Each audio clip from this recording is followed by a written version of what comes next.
시청자 여러분, 행복한 설날 되십시오. 동국대 향가 마녀집 연구실장 김용혜입니다. 오늘은 설날 특집을 준비해 보았습니다. 설은 우리 민족의 전통 문화입니다.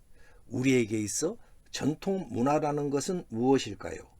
우리나라에서 발생해 전해오는 고유의 문화일 것입니다. 오늘은 설날을 맞이해서 우리의 전통적 문화에 대한 이야기를 해볼까 합니다. 우리의 문화는 길게 보면은 수천 수만 년 전부터 전해 내려오는 전통 문화에다가 그 이후 들어온 불교와 유교 문화가 지층처럼 층을 이루어 쌓여 있는 모습일 것입니다.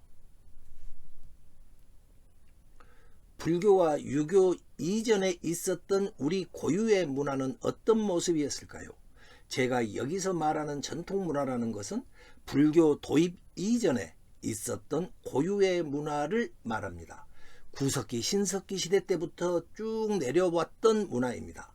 그 문화는 잠재의식처럼 우리의 심성 맨 밑바닥에 가라앉아 있으며 우리도 모르는 사이 우리의 사고와 행동에 영향을 미치고 있습니다. 그러나 워낙 오래되었고 유물도 희소하다가 보니 이에 대해서 우리는 잘 모르고 있는 실정입니다. 저는 향가를 연구하다가 불교 이전 우리 민족의 전통 문화가 그려져 있는 그림 하나에 주목하게 되었습니다. 경주 쪽샘지구 44호본이라는 무덤 발굴 작업 때 깨어진 토기가 발견되었습니다. 토기에는 이상한 그림들이 그려져 있었습니다. 여러 가지 해석이 난무합니다. 그래서 신라사 최대의 미스터리 그림이라고도 합니다. 김용혜 TV는 민족의 노래 향가를 되찾고자 하는 TV입니다. 향가는 고대 문화로 들어가는 문이었습니다. 김용혜 TV는 아직 영향력이 약합니다. 구독자 1만을 달성하면 최소한의 영향력은 갖게 되리라고 생각합니다. 구독과 좋아요, 공유로 응원 부탁 올리겠습니다. 후원도 부탁드립니다. 경주 쪽샘지구 44호부는 경주시 대릉원에 있는 무덤입니다. 대릉원은 신라 왕족의 고분군입니다. 44호분에는 누군가가 왕족이 묻혀 있을 것입니다. 누구일까요? 쪽샘지구 발굴 현장 사진입니다. 발굴해본 결과 그 주인공은 신라 소지 마립간 딸의 무덤으로 추정되었습니다. 10살 전후한 신라 공주의 무덤이었습니다. 무덤에 함께 묻힌 여러 가지 유물은 상상 이상이었습니다.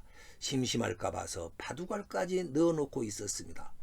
10살 전후 공주의 무덤을 무지하게 크게 만들고 여러 가지 세심하게 배려된 유물을 넣어준 것으로 보아서 어머니와 할머니의 각별한 사랑을 저는 느낄 수가 있었습니다. 이 그림이 쪽샘지구 행렬도라는 그림입니다. 깨어진 토기의 파편을 이리저리 맞추어 보았더니 바로 이런 그림이 나왔습니다. 2019년 경주 쪽샘지구 발굴 현장에서 최초로 공개된 모습입니다. 이 그림을 보고 향가를 모르는 전문가들은 고구려 수렵도의 영향을 받은 그림이라고 평가하였습니다. 사진은 고구려 수렵도입니다. 기마무사들이 사슴을 쫓고 있습니다. 활을 들고 있습니다. 행렬도에도 고구려 수렵도처럼 두 사람의 활 쏘는 사수가 사슴을 활로 겨냥하고 있습니다. 그래서 고구려 수렵도의 영향을 받았다고 하고 있는 것입니다. 그러나 향가를 아는 사람들에게 이 그림은 매우 친숙하고 잘 알 수 있는 그림들입니다. 토기에는 불교가 들어오기 전 신라인들의 토속적 장례 행렬이 그려지고 있었습니다.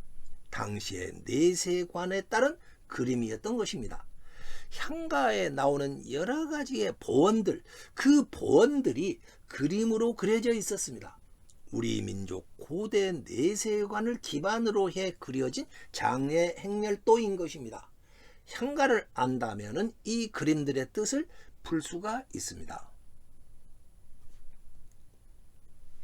그림은 보시다시피 4개 단으로 구성되어 있습니다. 저는 지금부터 단별로 설명을 드리겠습니다. 위로부터 1단, 2단, 3단, 4단의 4단으로 된 그림인데 처음에는 이 1단, 2단의 기하학적 무늬를 설명하겠습니다.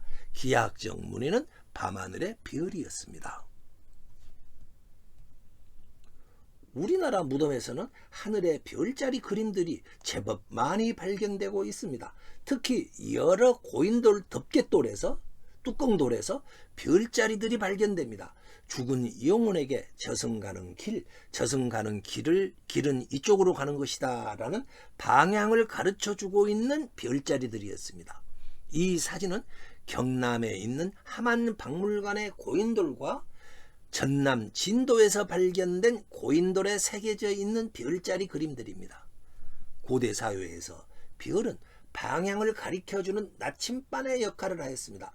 동방박사 세 사람이 별을 보고 아기 예수를 찾아갔다라는 성경의 구절은 별이 방향을 가르쳐주고 있다라는 이 사실을 잘 말하고 있습니다. 이 그림은 고구려 장천 고분의 별자리 그림입니다. 북두칠성이 그려져 있습니다. 이 그림 역시 방향을 가르쳐주고 있는 천문도인 것입니다. 이것은 일본 나라현 아스카촌에 있는 키토라 고분의 천문도입니다. 여기도 별자리가 그려져 있었습니다. 사람들은 고구려 천문도의 영향을 받은 그림이라고 합니다. 고인돌과 고구려의 고분, 일본 아스카 키토라 고분 등 여러 고분들의 별자리 그림들은 모두가 무덤의 별자리들입니다. 무덤이니까 저승가는 영혼에게 길을 가리켜주고 있는 별자리가 되는 것입니다. 따라서 쪽샘지구 행렬도의 별도 무덤에 있었으니까 영혼이 길을 잃지 않도록 방향을 가르쳐주고 있다고 보아야 할 것입니다. 만일에 밤하늘에 구름이 끼어서 별이 가려지기라도 한다면 영혼은 길을 잃고 표류하게 될 것입니다. 방황하게 될 것입니다. 행렬도의 별 그림은 별이 구름에 가리지 않도록 해달라고 비는 그러한 역할을 하고 있던 그림입니다. 어린 손녀에게, 어린 딸에게 저승가는 길을 잃지 않도록 해달라고 비는 어머니와 할머니의 간절한 염원이 그려져 있습니다. 세 번째 단을 보겠습니다. 위로부터 한 단, 두 단, 세 단을 보아주십시오. 본격적인 장렬의 행렬이 그려져 있습니다. 맨 선두 빨간 원을 봐주십시오. 기마무사가 있습니다. 그리고 맨 끝에 별자리를 봐주십시오. 맨 끝에 그림을